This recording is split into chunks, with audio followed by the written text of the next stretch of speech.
حضرت آدم و حوا علیہ السلام کے خلاف ابلیس کی چال۔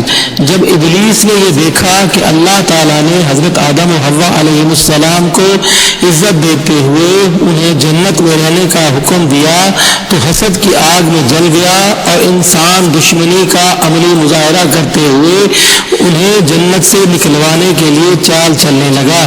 وہ بڑا ہمدرد بن کر حضرت آدم و حوا علیہ السلام کے پاس آ کر کہنے لگا کہ تمہیں معلوم نہیں کہ اس درخت کے قریب جانے سے تمہیں کیوں روکا گیا ہے؟ میں تمہیں ایک راز کی بات بتاتا ہوں۔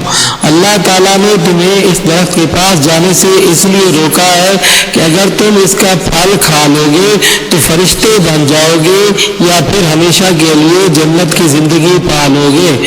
فرمان الہی ہے۔ ترجمہ: تمہارے رب نے تو تم کو اس درخت کا پھل کھانے سے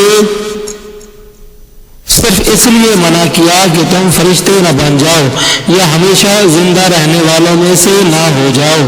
شیطان نے ان آدم علیہ السلام کے دل میں وسوسہ ڈال دیا اور کہا، اے آدم، کیا میں تمہیں ہمیشہ کی زندگی کا درخت اور ایسی بادشاہت نہ بتاؤں جو کبھی نہ ختم ہو؟